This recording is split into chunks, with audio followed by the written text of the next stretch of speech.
What's going on, guys? Welcome back to the channel. One of the biggest complaints so far this week post-patch has been the new infusion system.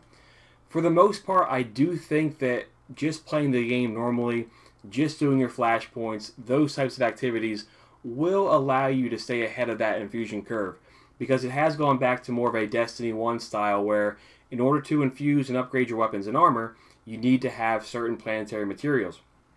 Ones that you find on Titan or EDZ, those ones you probably have a good amount saved up, and you should be able to stay well ahead of that infusion curve. The one area that you may not have as many of, though, is the simulation seeds that are found here on Mercury. For the most part, this area is a place that people steer away from, and I say that for a number of reasons. First and foremost, once you get done the forge weapons, doing all those quests, there really isn't a whole lot of reason to come back here outside of the occasional flashpoint. There's only one public event that ever happens here, so that doesn't help people out when it comes to farming. You can't summon your sparrow, which is very annoying. So by and large, I think people avoid Mercury as a place to go to farm or do anything outside of those aforementioned activities. So most likely you probably don't have as many of these saved up, and this is one that you probably want to get a good amount of just to avoid it down the line. You want to be enjoying Forsaken. So right now I'm here at Mercury. I'm going to try to get some of this done and get a nice stockpile of these saved up, and to do that I'm using a number of different weapons, and I'm also making sure I'm specced out highly on my mobility. Of course, I am playing as my hunter right now, but you can do this on any character. To boost my movement speed, I am going to use the Mighty multi-tool. I'm pairing that with the complementary Mighty mini tool, and then just for a damage perspective, I'm using a linear fusion rifle, but you can pretty much use any heavy weapon you want here.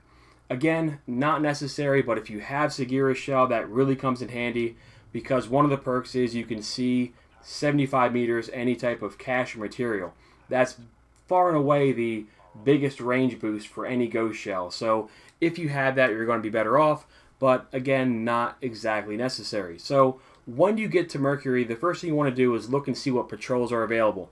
Right now, I only have 2 of the accumulation patrols, but there's a good chance that there will be a kill everything patrol, and I highly recommend always grabbing those right away. You can also grab these other ones too. Those will not be as quick as doing the kill everything patrol, but they will give you at least 4 simulation seeds, and I believe you can get up to 8.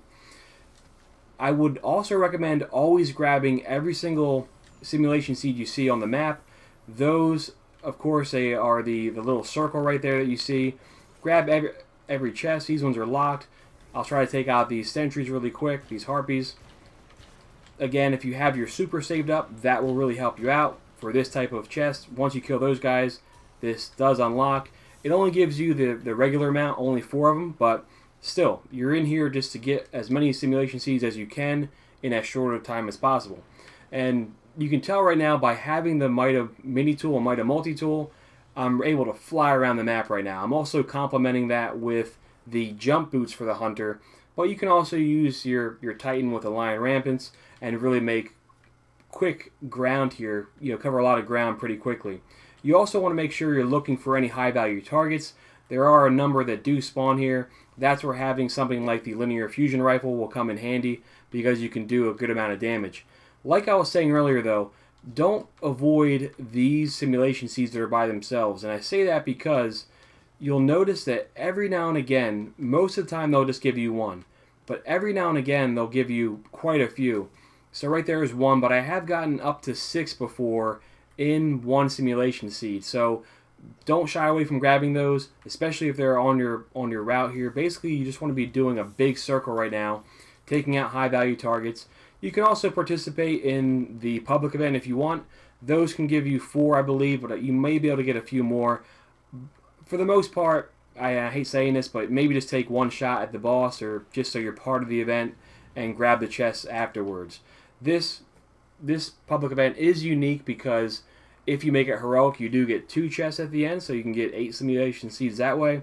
So, but not something that I recommend just focusing all your time on. I would definitely spend more time running around here, grabbing all the chests and all the simulation seeds that you find. And then also see right there, that gave me 8. So the chest can give you more than 4, just like the the regular simulation seeds can give you more than one. So if you spend a good half an hour, 45 minutes here, you should be able to get well over 100 simulation seeds, especially when you have a ghost here that lets you detect things. Because right now, all I have to do is cover a pretty wide range, and I'm seeing pretty much the entire map here with that Segura shell. But you can do it with any ghost shell, or even a scouting report too will work well for this purpose. So this video here was just designed as a way to show you how to quickly get some simulation seeds. If you don't have that many, you still have a day or two before Forsaken comes out. Might as well come here for half an hour, get a nice amount. If you can even get 100 or so, that'll let you stay well ahead of that curve. And ideally, whenever it is a flashpoint here, you're going to get a couple more doing the public event, and you should be okay. I'm going to try to run over here real quick. I think I just missed the guy, but no big deal. Missed that public event. You want to be more diligent than I was here, but this should allow you to get a good amount of these things pretty quickly and have it not really impede your progress when it comes to actually playing the game and enjoying it. So let me know if this was helpful. Let me know if you're also annoyed by the infusion change. I know a lot of people are. I think for the most part it's not a big deal, but in cases like this one when you need the seeds here, that may be a bit more problematic. So let me know if this was helpful. Please like and subscribe. That means so much to me. More importantly though, thanks for watching, and we will all catch up soon.